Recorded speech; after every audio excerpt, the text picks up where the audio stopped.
Hey YouTube, Andrew from Snakeworks. Gonna make a video about short-tailed sheds. I have several shedding out this week in the snake room. And I'm just gonna show how some of these animals look after they shed and some of the issues I have, even though these animals are all in the same environment. You can see this kind of came off in pieces, but it did all come off without me intervening at all. And this is the orange head python curtis caramel albino. This animal tends to shed out fine every time. Docile. Curtis is the same type of snake as, or the same species as the black that I have in some of my other videos. This is just the caramel albino version of it. Actually, you know what? It's probably actually a slightly different version than that. I can't find the words for it right now. But I know the black is considered one thing and the orange head another, even though they're both Curtis. You wouldn't breed an orange head to a black Curtis because, you know, what's the point? You're not gonna get that orange head out of it. You're not gonna get super black out of it. You're just gonna get somewhere in between, and that's not the point of breeding animals. Should be to improve the appearance of your animals, not just put things together. Okay, end of rant. So I'm gonna get this guy cleaned up, and then we're gonna move on to see the next snake that shed this week. All right, second shed of the week. Things are going a little bit differently inside this tub, even though we're still in the same snake room. You can see the snake has a bunch of retained shed. Now, this is probably attributable to me not dumping his water bowl. The previous caramel albino, I had dumped his water bowl because I felt like I was gonna just time that correctly. I didn't think this guy was ready to shed yet. There you can see an eye cap peeling off the eye. It's not his eye coming off, it's just the eye cap. So I guess I screwed up on the timing of this. So what I'm gonna have to do is get this guy cleaned up, get rid of all this popcorn mess over here, and then I'm gonna go and probably dump some water in a nice clean tub and let him shed off on his own. See if we can zoom in on that. You can see that. Yeah, it's pretty interesting to see that. I'm sure he's not having a great time here. All right, so I'll get this one cleaned up. Maybe I'll take some images of the tub all clean and with some fresh water dumped in there. And I may have to assist this a little bit. So stay tuned and we'll get back to this guy. Okay, it's been a couple hours. Looks like that didn't work so well. So I'm gonna try to manually remove some of the snake's stuck shed. I'm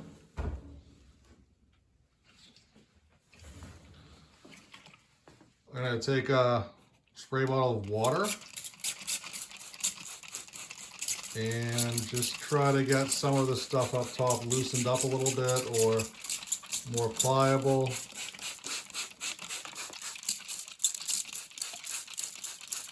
Now, the snake really isn't adverse to getting a little bit of water on it, so not worried about that.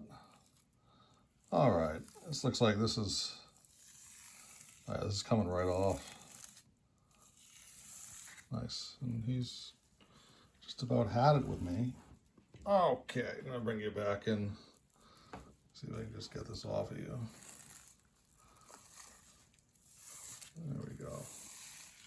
Oh, nice. Okay, please don't take off like that. Oh, God. Just don't want to get bit. I just got bit the other day. Come on, buddy. Stay in here. Stay in here long enough for me to get you cleaned up. Come on. There we go. Nice. All right. Yeah, if it was only always this easy. All right, I think he's coming over to see what's going on. Hey. Looks like that eye cap came off. So good news, don't have to deal with that. Oh boy. He's These guys really are full of personality. All right, so looks like I'm cleaning this up again, and then we're gonna take a look at a couple more animals that are shedding out. Alrighty, here we are, third shed. See, a lot of this was torn up, probably didn't go as smoothly as possible. A little bit of stuck shit on there, that's really easy to get off. I did dump this snake's water bowl over, so I feel like that definitely helped a lot. I probably need to just adjust my humidifier a little bit. And for those who don't know, this is a black python Curtis. So this is some of that brown I was talking about. You can see that the dorsal striping or banding. So that's kind of what I'd like to aim to get rid of by breeding these snakes, just to get it all black. Let's see if I can just get this off.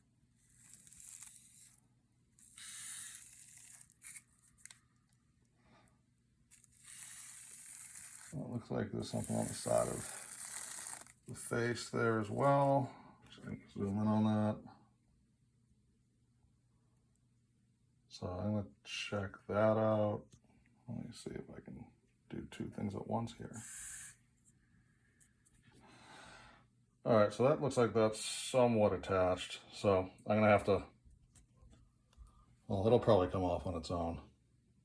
But like I was saying about the chocolate brown, it's nice that you can get rid of all that, because that's, this dark stuff in the middle is what you really want out of these animals.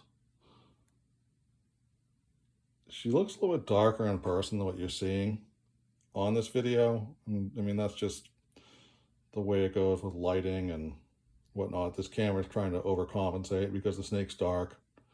So it's trying to show you what's there in contrast to everything else that's really well lit.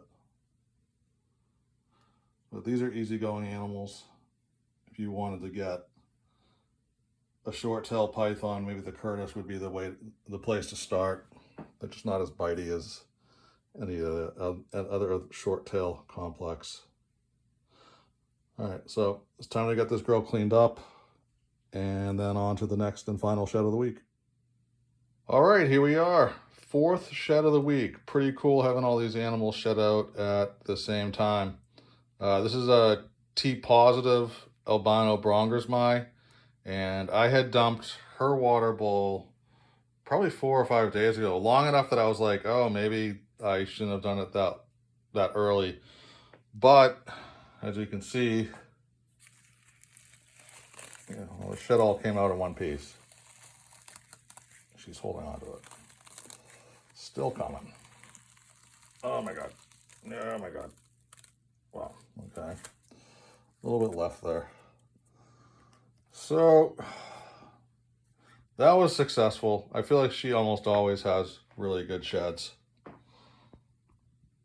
If anything, I've learned that a lot of these animals just simply have slightly different requirements or things that work for them that don't work for other animals, vice versa.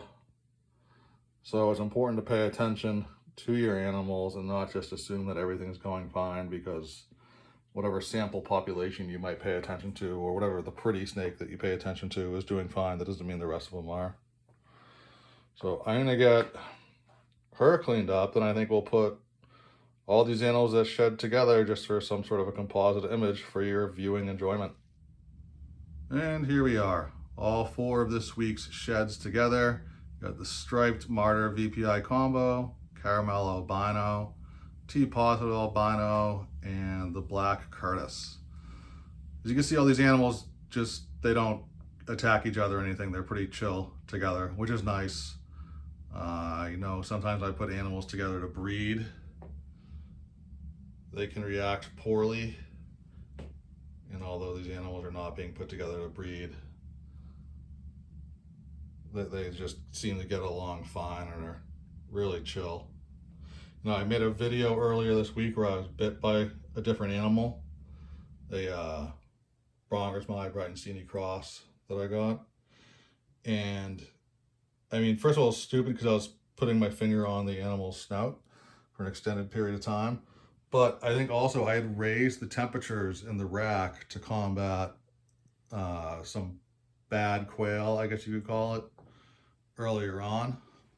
So I think the raised temperature is what actually caused me to get bit more than, well, I guess in conjunction with me putting my finger right in the snake's face for an extended period of time. Oh, look at that head. Beautiful.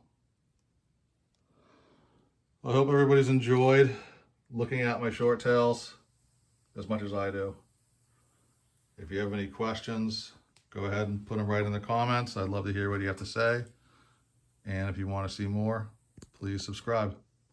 Thanks for watching.